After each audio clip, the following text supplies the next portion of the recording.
आपल्यासोबत मंत्री संजय शिरसाट आहेत. काय सांगाल साहेब, आता जे आहे ते देवळाई परिसरात वन उद्यानाचं भूमिपूजन करण्यात आलं, याचं स्वरूप कसणार आहे आणि कधीपर्यंत हे लोकांसाठी मिळणार आहे? देवळाई परिसरामध्ये जवळपास 9 कोटी खर्च करून आज आम्ही वन विभागामार्फत मोठं उद्यानाची निर्मिती या ठिकाणी करतोय.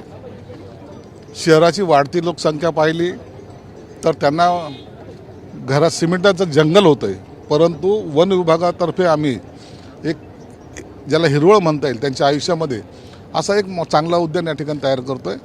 आणि हा एक लँडमार्क असणार आहे शहरासाठी जवळ असलेलं उद्यान. भविष्यामध्ये हे येत्या 6 महिन्यामध्ये कंप्लीट होईल. भविष्यामध्ये आणखीनही याला मोठ्या प्रमाणात वाढ करण्याचा आमचा मनोदय आहे. साहेब, एक दुसरा महत्त्वाचा प्रश्न आहे. विनायक राऊत असं म्हणतात की कॅप्टन खरात यांनी जे आहे ते एकनाथ शिंदेंना गुवाहाटीचा रस्ता दाखवला आणि दीपक केसरकर यांनी जे आहे ते एकनाथ शिंदेंना खरात यांचा रस्ता दाखवला, त्यामुळे जे ते दीपक केसरकर यांची SIT चौकशी व्हावी. हे बघा, आता हे जे काय लोक आहेत ना, पोपटपंची हे बोलतच राहणार आहे. यांना फक्त कारण पाहिजे काहीतरी बोलण्यासाठी. याच्या काय स्वप्नात तो दीपक खरात आला होता का? कसलं कुठं काय संबंध लावतील ना, यांचा काही नियम नाही. हे एवढं निश्चित आहे, दीपक खरात बरोबर अनेकांचे फोटो मी कालही बोललो.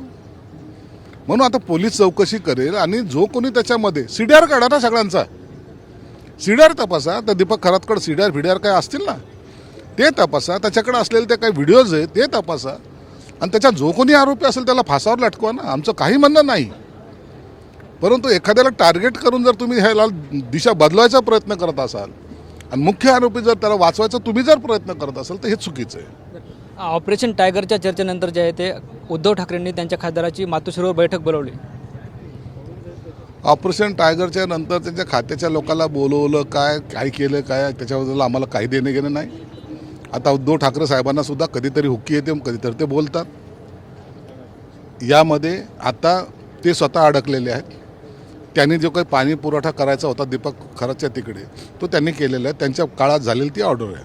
पण ऑपरेशन टायगर होऊ शकतं कसं ऑपरेशन टायगर कुठून आला आता? हे ऑपरेशन टायगर नाही, पण काही दिल्लीत जे आहे ते संजय राऊत यांच्या उपस्थित शिवसेनेच्या खासदाराची बैठक पार पडली होती, तेव्हा काही खासदारांनी अशा तक्रार केल्या होत्या की उद्धव ठाकरे भेटत नाहीत. त्यानंतर एकनाथ शिंदेने दिल्लीत भेट घेतली होती. अहो, हे उद्धव ठाकरे कधीच भेटत नव्हते. हे आम्हाला उठाव करायची गरजच पडली नसती ना. म्हणून ऑपरेशन टायगर करण्याची गरज नाही आहे. आता हे सगळेजणच इकडे येणार आहेत. आता त्यांना तिथं कुणी विचारायला तयार नाही. खासदार असलं तरी विचारायला तयार नाही. अहो, मंत्र्याला विचारत नव्हते, खासदाराचं काय घेऊन बसला. म्हणून हे सर्व कंटाळलेले लोक आहेत.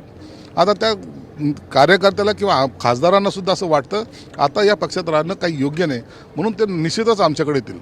अशोक खरात यांना कोर्टात नेताना जे आहे ते पोलिसांकडून एन्काउंटर होऊ शकतो असा दावा तृप्ती देसाईंनी केला आहे. कुणाचाही एन्काउंटर होणार नाही. पोलीस तेवढे सतर्क आहेत. असा कधीही कुणाचाही एन्काउंटर करून काय कोणतंही प्रकरण दाबलं जाणार नाही. अत्यंत गंभीर प्रकरण आहे हे. अनेकांचे ज्यांच्यावर अत्याचार झाला अशा अनेक महिला त्याच्यात आहेत. आणि यांनी जो काय गुन्हा केलेला आहे आता हा आयुष्यामध्ये जेलच्या बाहेर कधी येईल अशी सुतारामही शक्यता नाही. पण अटकेच्या अगोदर जे आहे ते खरात याने 3 IAS अधिकाऱ्यासोबत शिर्डीत बैठक घेतली. ते आलिशान हॉटेल होते. आज सुद्धा आता माहिती समोर येते. हो, त्यांनी एकालाच नाही असे हजारो लोकांना फसवलं आहे. म्हणून आता हे सगळं प्रकरण रोज बाहेर येतील. कालच एका महिलेने तक्रार केली. आता हे रोज तक्रारीचा पाडा हे वाढत जाणार आहे. आणि म्हणून आता त्याचं जिथं त्याचं आरामाचं ठिकाण जे आहे ते जेलच राहणार आहे. साहेब, पाथर्डी परिसर जे आहे ते खरं त्याची कोट्यवधीत जमीन आहे आणि माहिती अशी मिळते की तो अमावस्या आणि पौर्णिमेला तिथं जायचं आहे. आता तो भक्तच होता एवढा मोठा, तो अमावस्या पौर्णिमाच पाहिजे ना.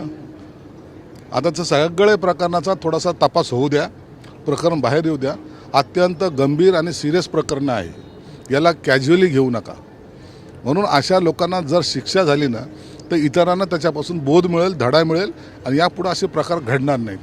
म्हणून याला शिक्षा जास्तीत जास्त कशी होईल याकडे आपलं लक्ष असलं पाहिजे. निश्चित आपण बघतो आपल्यासोबत मंत्री संजय शिरसाट होते, ज्यांनी आपल्या संवाद साधला.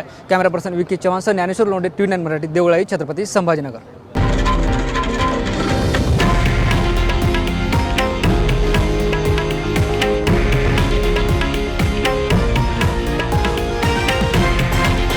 हे आहे देशातील नंबर 1 न्यूज नेटवर्क आणि आपण पाहत आहात TV9 मराठी, एकमेव.